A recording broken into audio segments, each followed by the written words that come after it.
Hello everyone, সবাই অবশ্যই আগে লাইক এবং সাবস্ক্রাইব করবে। আজকের ভিডিওতে আমরা কথা বলবো বাংলাদেশের প্রতিনিধিত্বকারী আলিশা ইসলাম সম্পর্কে, যিনি কিনা 2025 সালের মিস কসমো ইন্টারন্যাশনাল প্রতিযোগিতায় দেশকে রিপ্রেজেন্ট করছেন।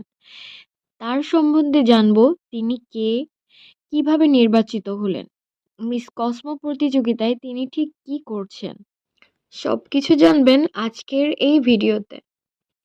আলিশা ইসলাম বাংলাদেশের একজন মডেল, অভিনেত্রী, র্যাম্প পারফর্মার ও ডিজে। তার বাড়ি দিনাজপুর। বাংলাদেশে fashion, ramp, brand shoot, music event সব জায়গাতেই তিনি পরিচিত মুখ। 2023 ও 24-এ পেয়েছেন best model award. Paris fashion উইকে বাংলাদেশকে রিপ্রেজেন্ট করেও আলোচনায় আসেন।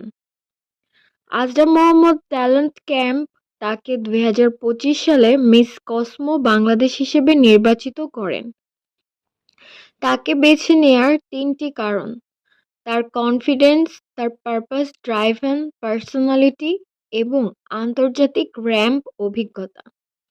এএমটিসি জানায় তিনি বাংলাদেশের নতুন প্রজন্মকে প্রতিনিধিত্ব করার জন্য পারফেক্ট ক্যান্ডিডেট। মিস কসমো হলো আন্তর্জাতিক বিউটি প্রেজেন্ট, যেখানে সুন্দরী শুধু নয়, বিউটি উইথ পারপাস এই থিমে মেয়েদেরকে ব্যক্তিত্ব, চিন্তা ও সামাজিক কাজে মূল্যায়ন করা হয়। এখানে যে বিষয়গুলো বিচার করা হয় তা হলো catwalk, talent round, cultural costume, interview, intelligence plus personality and social work অথবা কমিউনিটি প্রজেক্ট। প্রতিযোগিতা হবে ভিয়েতনামে 2025 সালের শেষের দিকে, অর্থাৎ আপনারা অলরেডি জানেন যে এই প্রতিযোগিতাটি শুরু হয়ে গেছে।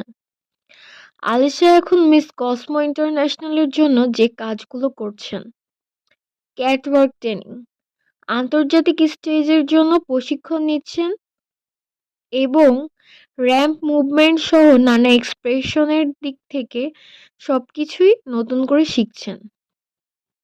Fitness and diet maintenance, talent performance প্রস্তুতি, যেখানে তিনি ডিজে এবং পারফর্মার স্টেজ ট্যালেন্ট রাউন্ডের জন্য নতুন অ্যাক্ট প্র্যাকটিস করছেন। সোশ্যাল অ্যাওয়ারনেস প্রজেক্ট, মিস কসমোতে পারপাস খুবই জরুরি। আলিশা নারী ক্ষমতায়ন, মেন্টাল হেলথ এবং ইয়াং ট্রেনিং নিয়ে কাজ করেন। এই প্রকল্পই তাকে অন্যদের থেকে আলাদা করে।